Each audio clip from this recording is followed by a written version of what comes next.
नमस्कार, मी नम्रता वागळे. पुढारी न्यूजच्या या नवरात्र विशेष कार्यक्रमात आपल्या सगळ्यांचं स्वागत. नवरात्रीतले हे 9 दिवस आपण वेगवेगळ्या क्षेत्रामधल्या दुर्गांना भेटणार आहोत. आज आपल्यासोबत एक अशी दुर्गा आहे जिने पुरुषांची मक्तेदारी असलेल्या क्षेत्रामध्ये आपला ठसा उमटवत त्यांची मक्तेदारी मोडीत काढली आहे. किंबहुना त्यांच्या खांद्याला खांदा लावून आज ही नवदुर्गा त्या ठिकाणी काम करते आहे. मी तुमची जास्त उत्सुकता ताणणार नाही. आपल्यासोबत आहेत निकिता महाजन, ज्या नागपूर मेट्रो मधल्या पहिल्या महिला ट्रेन ऑपरेटर आहेत. निकिताजी, आपलं खूप खूप स्वागत आणि तुम्हाला नवरात्रीच्या सर्वप्रथम खूप शुभेच्छा.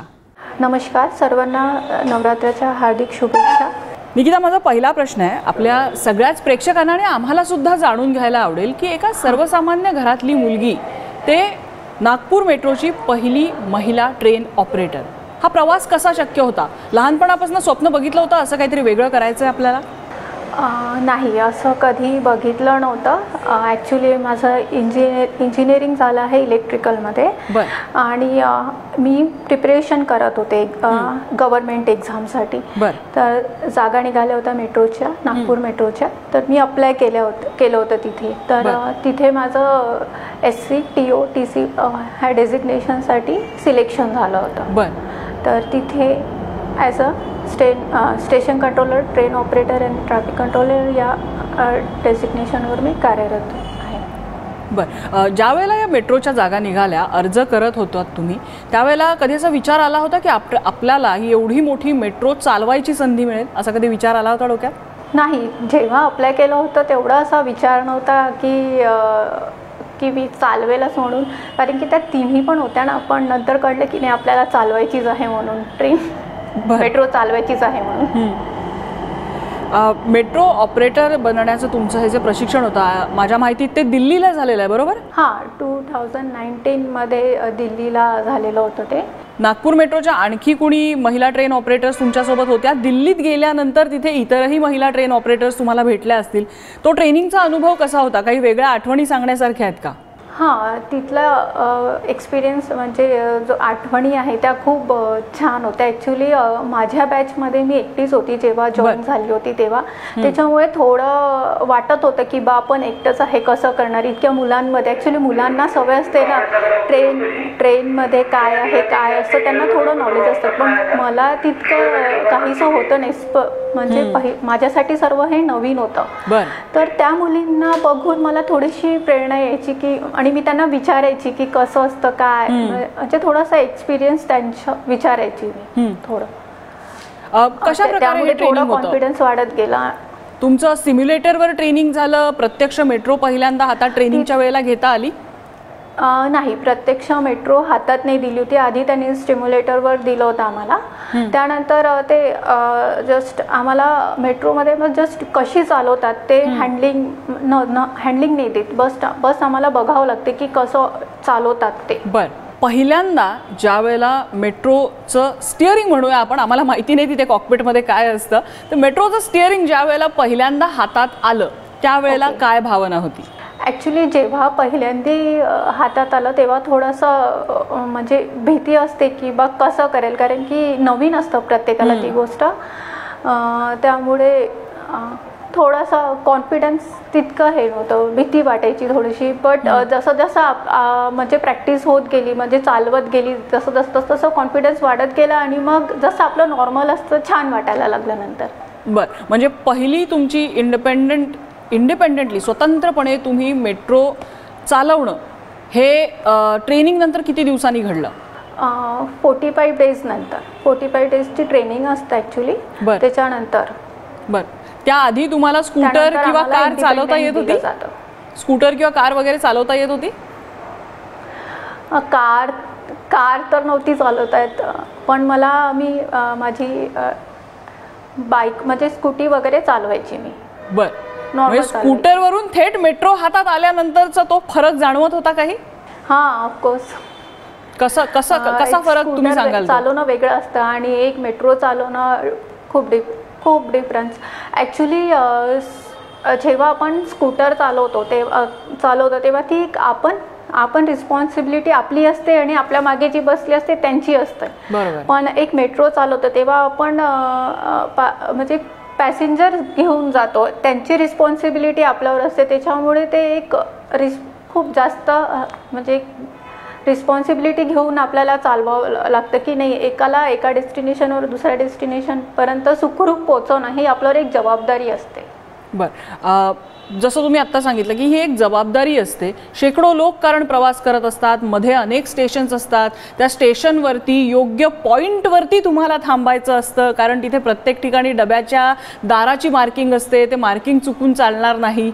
हा अंदाज कसा घेतात? या कामाचं कधी प्रेशर येतं, या जबाबदारीचं प्रेशर येतं? हां, ॲक्च्युली जेव्हा स्टार्टिंगला आमची प्रॅक्टिस होत राहते, हँडलिंग होत राहतात, तेव्हा आमचे सिनियर्स आम्हाला म्हणजे ट्रेन करतात त्याबद्दल. तेव्हा थोडंसं वाटतं आपल्याला की हां बरोबर थांबली पाहिजे, नाही थांबली तर प्रॉब्लेम होईल, असं तसं वाटतं. पण जसं जसं आपली हँडलिंग होत राहते तसं तसं आपल्याला म्हणजे आपण त्या गोष्टींमध्ये बरोबर होऊन जातं की नाही, ती थांबलीच पाहिजे आणि थांबते ती, म्हणजे तितकं आपण एक्सपिरियन्सनी हे होऊन जातो. एखादी गाडी रस्त्यावर, म्हणजे तुम्ही आता स्कूटी चालवताय, गाडी रस्त्यावर चालवणं, आपण त्या रस्त्यापासून काही इंच उंचावरती असतो. पण एखादी मेट्रो चालवणं म्हणजे जमिनीपासून आपण काहीशे फूट उंचीवरती असतो किंवा काहीशे फूट जमिनीच्या खाली असतो. आपल्याकडे एकतर भुयारी मेट्रो आहेत किंवा एलिव्हेटेड मेट्रो आहेत. तर अशा वेळेला ती मेट्रो त्या छोट्याशा ट्रॅकवरनं तुम्ही पुढे नेणं ही किती मोठी जबाबदारी असते, किती कठीण आणि किती काटेकोर काम आहे? काटेकोर म्हणजे ॲक्च्युली हायटेड असते, त्याच्या जेव्हा पहिल्यांदा वाटतं म्हणजे भीती वाटतं. पण आता जसं आम्ही चालवतो ना, चालवलं काही नाही वाटत, पण एक त्या लेवलवर व्यवस्थित नेणं ती एक रिस्पॉन्सिबिलिटीज असते. म्हणजे बरोबर चालवली पाहिजे. आणि जी मेट्रो असते ती पूर्ण त्यात सेफ्टी फीचर्स असतात पूर्ण की म्हणजे व्यवस्थित चालेल अशी. मग आम्हाला माहिती नसतं ते जो कॉकपिट आहे ते अगदी काही फुटांची अगदी छोटीशी खोली असते, ज्याच्यामध्ये तुम्ही असता आणि मला वाटतं तुमच्याबरोबर आणखीन सहकारी असतात तुम्हाला गाईड करण्यासाठी, की तुम्ही एकट्याच असता त्यामध्ये? एकट्याच असता. बरं, रेव्हेन्यू आवर्समध्ये आम्ही एकटेच असतो चालवताना. बरं, हां. या खोलीमध्ये, या छोट्याशा खोलीमध्ये ज्या वेळेला तुम्ही ती मेट्रो राईड करत असता, अनेक लोक तुमच्यावर अवलंबून असता. अनेक लोकांना तुम्ही कदाचित त्यांच्या इमर्जन्सीमध्ये, त्यांच्या आनंदाच्या क्षणात, त्यांच्या दुःखाच्या क्षणात तुम्ही एका ठिकाणावरनं दुसऱ्या ठिकाणी घेऊन जात असता. हे जे काम आहे, ही जी जबाबदारी आहे, त्या जबाबदारीबद्दल कसं वाटतं? ॲक्च्युली तिथे आपण एकटंच असतं, पण मेट्रोमध्ये सेफ्टी फीचर्स खूप म्हणजे खूप छान आहेत. त्यामुळे तेवढं काही असं वाटत नाही. जेव्हा आपण चालवतो तेव्हा पहिल्यांदा असं वाटतं की बा पॅसेंजर्स आहे, पण त्यांना घेऊन जाणं म्हणजे एक आनंद वाटतं आणि म्हणजे व्यवस्थित नेणं ते खूप महत्त्वाचं असतं त्यांना. बरं, तुम्ही नागपूर मेट्रोची पहिली महिला मेट्रो ट्रेन ऑपरेटर आहात, तर हे पहिलेपणाचं कौतुक आम्हाला सगळ्यांना तर खूप आहे. तुमची भावना काय त्याबद्दल?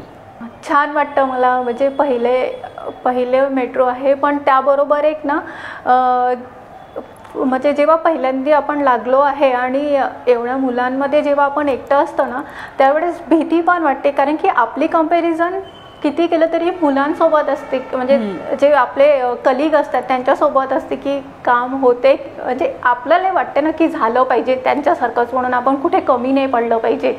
छान वाटतं मला, छान वाटतं. आणि ॲक्च्युली माझे कलिग्स पण खूप म्हणजे हे करायचे, सपोर्ट करायचे. जर मला काही म्हणजे गाड्यांचं वगैरे नॉलेज ऑफकोर्स मुलांना जास्त असतं, तर त्यामुळे मला जर कुठे कमी पडलं तर ते मला हेल्प खूप करायचे. बरं. आणि त्याच्यामुळे मला आता छान वाटतं की आपण हे म्हणून पहिलं. तुम्ही म्हणालात की तुम्ही ट्रेनिंगला गेलात महाराष्ट्रातनं दिल्लीमध्ये, त्यावेळेला तुम्ही एकमेव महिला होतात. नागपूर मेट्रोमध्ये तुम्ही ज्यावेळेला ट्रेन ऑपरेटर म्हणून रुजू झालात त्यावेळेला ती एकमेव महिला ट्रेन ऑपरेटर तुम्ही होता. तर एवढ्या सगळ्या पुरुषांमध्ये काम करताना आपण एकांडीच बाई आहोत, आपण एकांडीच महिला आहोत, ह्याचं कधी प्रेशर आलं? हो, स्टार्टिंगला वाटलं, कारण की कोणी राहत नाही. आणि हे कसं मुलांना जनरली ट्रेनचं वगैरे नॉलेज असतं, थोडं असतं, त्यांना समजून जातं. पण आपल्याला म्हणजे लेडीज, मला थोडं नवीन होतं सर्व. तर त्यामुळे थोडं दडपण असायचं की नाही बरोबर काम झालं पाहिजे व्यवस्थित सर्व. म्हणजे त्यांच्याबरोबर किती केलं, म्हणजे काही पण म्हटलं तरी आपलं त्यांच्याबरोबर एक्झाम हे ते पूर्ण असायचं. त्यामुळे थोडं वाटायचं स्टार्टिंगला, बरं. बट नंतर सर्व म्हणजे जे माझे कलिग्स होते सर्व कोऑर्डिनेट करायचे, म्हणजे हे करायचे, सपोर्ट करायचे, तर त्याच्यामुळे ते मला नॉर्मल झालं नंतर. बरं. आपल्याकडे ज्यावेळेला शिक्षण घेतो एखादा जण, म्हणजे त्यावेळेला इंजिनियर होणं ही काहीतरी खास गोष्ट असते, पण एका इंजिनियर मुलीने मेट्रोतल्या कामासाठी अर्ज केलेला आहे. त्यावेळेला घरच्यांचं, नातेवाईकांचं काय म्हणणं होतं? आणि दुसरी गोष्ट म्हणजे ज्यावेळेला त्यांना कळलं की तुम्ही मेट्रो ऑपरेटर असणार आहात, तुम्ही एवढी मोठी मेट्रो चालवणार आहात, त्याबद्दल त्यांच्या भावना, त्यांच्या प्रतिक्रिया कशा होत्या? जेव्हा मी अप्लाय केलं तेव्हा त्यांना चांगलंच वाटलं. ॲक्च्युली मी एक्झामसाठी प्रिपेअर करतच होते, त्यामुळे मी दिला होता हा. तर आणि जेव्हा त्यांना कळलं की हां मेट्रो चालवणार आहे, तर त्यांना आनंद वाटलं की काहीतरी वेगळं करते आहे म्हणून. क्या बात आहे. घरचा हा असा पाठिंबा असणं खूप महत्त्वाचं असतं. आपल्याकडे एक थोडासा वेगळा प्रश्न विचारते.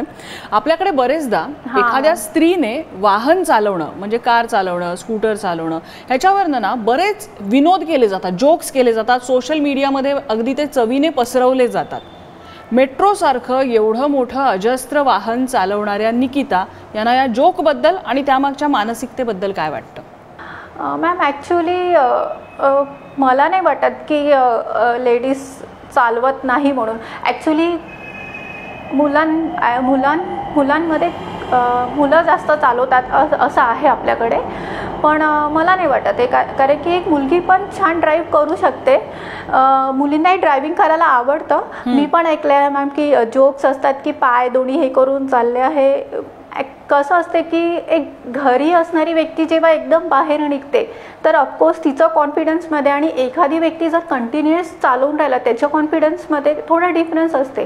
तर थोडं तिलाही त्रास होते, पण जेव्हा ती पण काही दिवस म्हणजे जेव्हा ती प्रॅक्टिसमध्ये येते की जेव्हा ती कंटिन्यू चालवते, ती पण एका जेंट्स किंवा एका पुरुषाबरोबरच ड्राईव्ह करते आणि करू शकते. अगदी. निकिता, तुम्ही आता घरातून बाहेर पडणारी स्त्री याच्याबद्दल बोललात. घरचे प्रेशर्स म्हणजे विशेषतः स्त्रीकडे घरची मॅनेजर म्हणून बघितलं जातं. कितीही पुरुष सक्षम असेल तरीसुद्धा स्त्री ही घरची मॅनेजर असते. तिला घरचं हाऊसहोल्ड म्हणजे घरकाम, मुलं, संसार हे सगळं बघून बाहेर तिची नोकरी, मग तिचे छंद हे सगळं बघायला लागतं. या घरच्या जबाबदाऱ्यांचं कधी कामावर प्रेशर येऊ शकतं? ॲक्च्युली मॅम माझ्या केसमध्ये म्हणजे असं जनरल सांगते की असं घरचं जेव्हा आपण कामावर येतो तेव्हा आपल्याला घरचं बाजूला टाकून इकडे यावं लागतं, सो दॅट आपण आपले 100% आपल्या कामावर देऊ शकतो. आणि थोडंसं आणि जेव्हा आपण घरी जातो तेव्हा आपल्याला हे बाजूला ठेवून आपलं दुसरं बघावं लागतं. त्याच्यामुळे मॅम ते बॅलेन्स जर केलं ना तर ते प्रॉपर होऊ शकतं आणि घरच्यांचा सपोर्ट पण असतो त्यासाठी. बरं, तुम्ही ते बॅलेन्स करता येतं. तुम्ही आता स्टेशन कंट्रोलर म्हणून काम करताय, तर स्टेशन कंट्रोलरची जबाबदारी काय असते? मी आता सध्या स्टेशन कंट्रोलर म्हणून इथे कार्यरत आहे.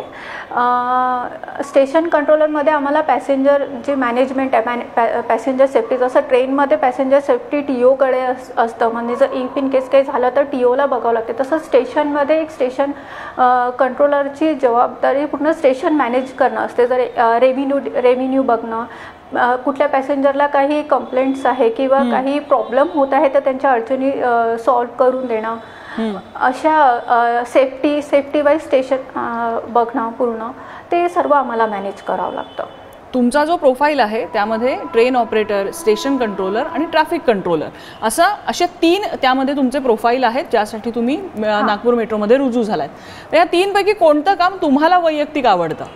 ॲक्च्युली मला असं वैयक्तिक आवडणं असं नाही आहे. मी प्रत्येक प्रोफाईल माझा एन्जॉय करते आहे, आवडतं मला. आणि ॲज अ स्टेशन कंट्रोलर आहे तर स्टेशन कंट्रोलर पण मी एन्जॉय आणि ट्रेन ऑपरेटर पण मी एन्जॉय करते, ते केलं होतं मी. 2019 पासनं तुमचा आत्तापर्यंतचा हा अनुभव कसा राहिलेला आहे? या एकूण कामामध्ये म्हणजे कुठल्याही प्रोफाईलमध्ये तुम्ही काम केलेलं असेल तर काही वेगळ्या आठवणी आहेत का? प्रेक्षकांशी असं एकमेकांशी तुम्ही जेव्हा संवाद साधलाय तेव्हा काही वेगळे अनुभव तुम्हाला आलेत का? हां, ट्रेन ऑपरेटर असताना काही एक्सपिरियन्स असतात, पॅसेंजर डीलिंग वगैरे करताना वगैरे त्यात वेगळे वेगळे अनुभव येतात.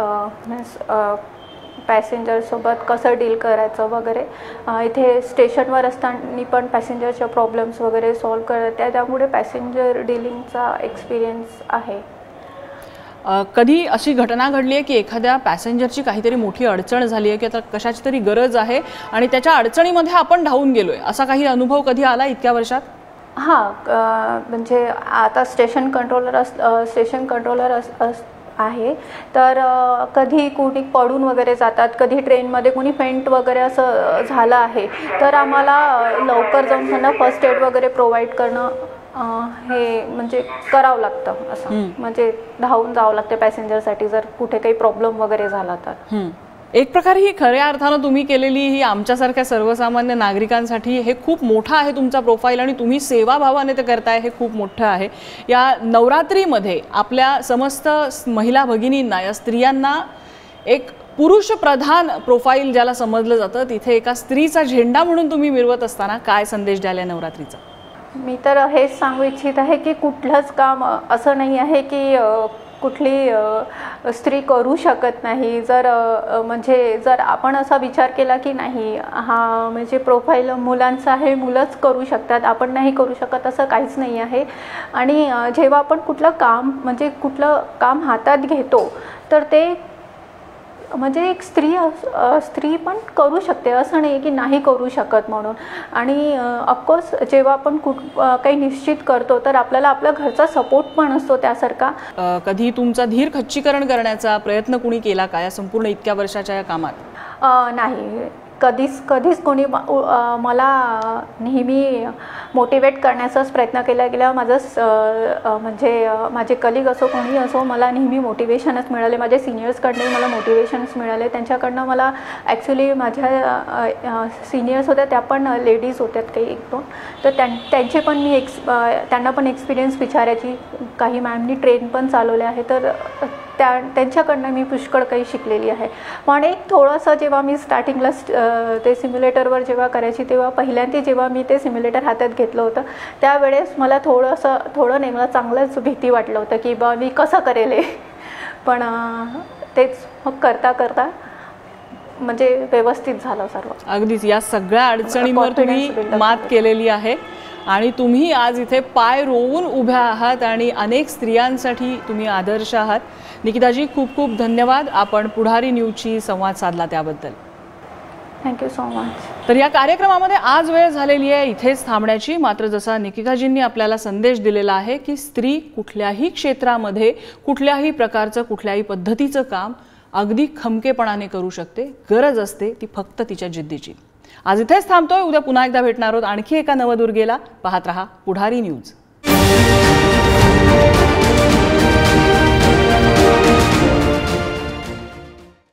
Thank you.